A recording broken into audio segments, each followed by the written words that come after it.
College में पढ़ने वाली दो लड़कियों ने रिपोर्ट दर्ज कराई कि फरहान नाम के लड़के ने अपनी पहचान छुपाकर उनसे दोस्ती की और फिर शादी का दिलासा देकर उनके साथ शारीरिक संबंध बनाए। एनसीबीआर की रिपोर्ट के हिसाब से 2019 से 2021 के बीच में 13 लाख से ज़्यादा लड़कियां और महिलाएं गायब हो चुकी हैं।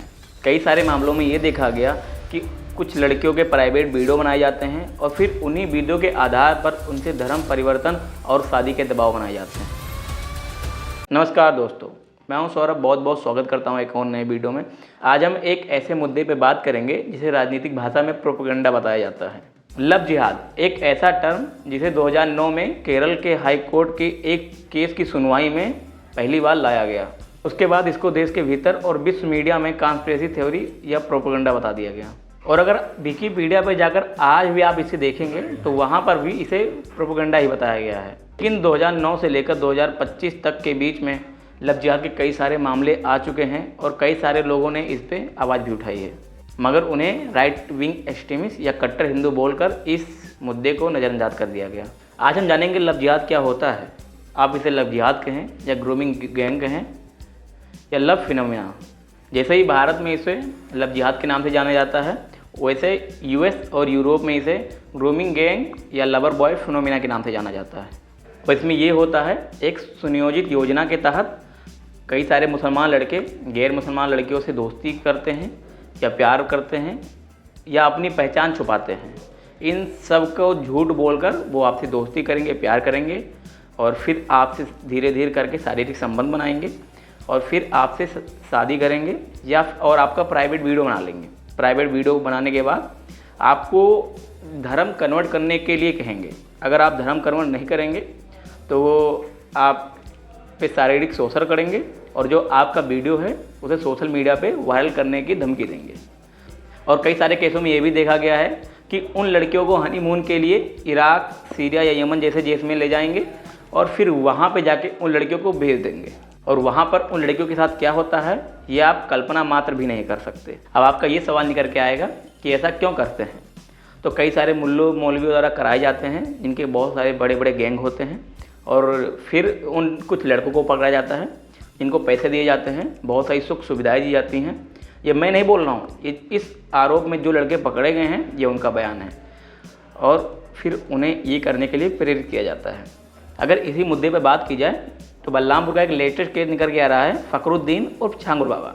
ये भी इसी तरह का एक बहुत बड़ा रैकेट चलाते थे, जिन्होंने कुछ मुस्लिम लड़कियों को पकड़ रखा था और हिंदू लड़कियों को से दोस्ती करने, प्यार करने और उनका धर्म परिवर्तन कराने के लिए 15-15 और 12-12 लाख रुपए एक एक लड़के को दिया जाता था इस काम को करने के लिए। तो आप समझ सकते हैं ये कितने बड़े लेवल पे हो रहा है। अभी हाल ही में इंदौर का एक केस निकल के आ रहा है, जहां में कांग्रेस के पार्षद अनवर कादरी कुछ दो लड़कों को पकड़ते हैं।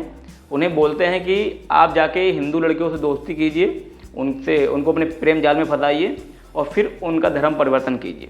ये उनको पैसे दिए जाते हैं कुछ। ऐसे इस प्रकार के हमारे देश में हज़ारों बहुत सारे केस निकल के आ रहे हैं, जिनके बारे में मैं सबके बारे में आपको यहाँ पे नहीं बता सकता। मैं आपको कितने प्रूफ दूँ, आप जाके मीडिया और गूगल पर खुद सर्च कर सकते हैं। अब इतना सारा केस हमारे सामने आ रहा है, लेकिन कुछ लोग फिर भी इस पर टिप्पणी करते हैं कि ये बीजेपी, बजरंग दल और आरएसएस द्वारा फैलाया गया प्रोपेगेंडा है, लेकिन इसका किसी भी संगठन से कोई भी लेना देना नहीं है। जैसा कि मैंने आपको शुरू में ही बता दिया कि पहली बार इसे 2009 में केरल हाई कोर्ट में इसको लव जिहाद का नाम दिया गया। अब इस केस में हुआ ये था कि दो मुस्लिम लड़के दो नॉन मुस्लिम लड़कियों को अपने साथ भगा ले जा रहे थे। फिर इनका केस केरल हाई कोर्ट में गया और फिर नॉन मुस्लिम लड़कियों ने पहले बोला कि मैं इनके साथ रहूँगी, फिर बाद में उन्होंने बीच कोर्ट में अपना बयान बदल दिया और फिर बोला कि मैं अपने फैमिली के साथ रहूँगी।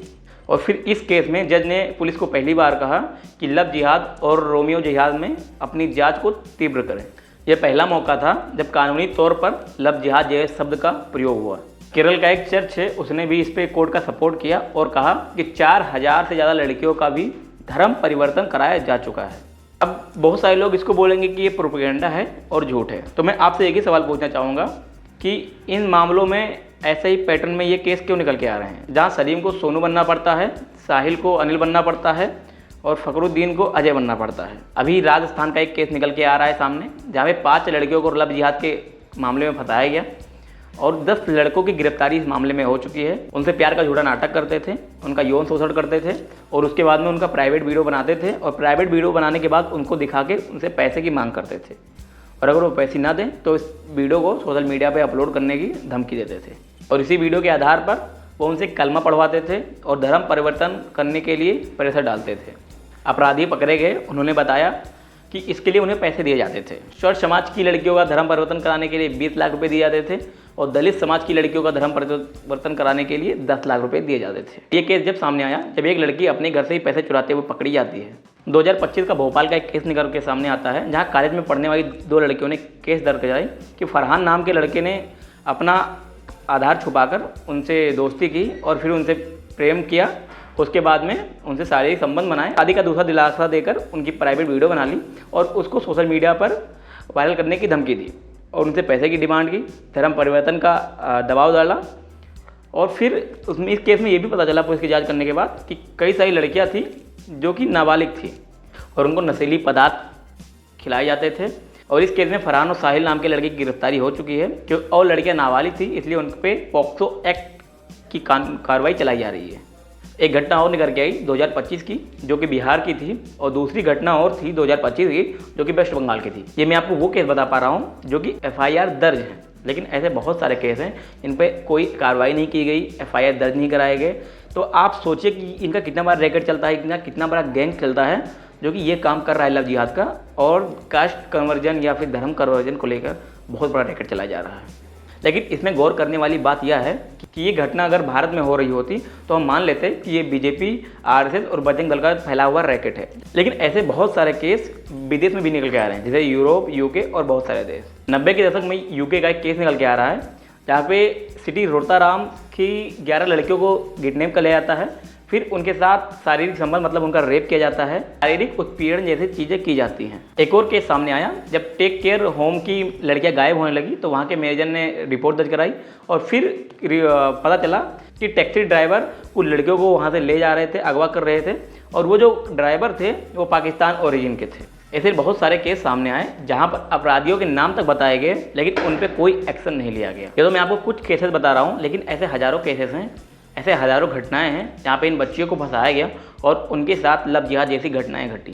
NCBR के एक रिपोर्ट के हिसाब से 2019 से 2021 के बीच 13 लाख से भी ज़्यादा लड़कियां गायब हो चुकी हैं। 2019 में लापता लड़कियों की संख्या 4,24,000 थी, लेकिन 2021 में इन लड़कियों की संख्या बढ़कर 4,65,000 से भी अधिक हो गई।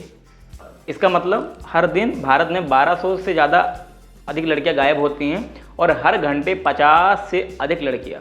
BAP की रिपोर्ट के हिसाब से इसमें ज़्यादातर मामले लव जिहाद के ही हैं। लेकिन मैं नहीं कहता कि ये जो BAP की रिपोर्ट है ये सही है, लेकिन अगर पिछले कुछ सालों के आंकड़े देखे जाएं तो ऐसे कुछ केस निकल के आते हैं कि जो ये केस हैं ये लव जिहाद की तरफ ही आकर्षित होते हैं। आज 10 साल में NCBR की रिपोर्ट के हिसाब से दिल्ली में हर साल 100 से अधिक लड़कियाँ गायब होती हैं और ये ह्यूमन ट्रैफिकिंग के चक्कर का शिकार होती हैं और इनसे भीख मंगवाए जाते हैं या प्रोस्टिट्यूशन का काम कराया जाता है। ये सब जो मैंने केसेस आपको बताए हैं ये रियल लाइफ केसेस हैं, कोई केरला स्टोरी जैसी मूवी नहीं, इसे प्रोपेगेंडा बता के हटा दिया जाता है। कुछ लोगों को लगता है कि जो लव जिहाद है अभी भी एग्जिस्ट नहीं करता, लेकिन अगर ऐसा होता तो कुछ राज्यों में जैसे अरुणाचल प्रदेश, छत्तीसगढ़, गुजरात, हिमाचल प्रदेश, झारखंड, मध्य प्रदेश, उड़ीसा, उत्तराखंड, राजस्थान, उत्तर प्रदेश और कर्नाटका में एंटी कन्वर्जन लॉ नहीं लाए जाते। लव जिहाद उन्हीं लोगों को प्रोपेगेंडा लगता है जिन लोगों को कश्मीरी पंडितों पर हुआ नरसिंगार और बर्बरता एक मात्र कहानी लगती है, लेकिन उन लोगों को ये जो वाक्य है ये सच्ची घटना नहीं लगती।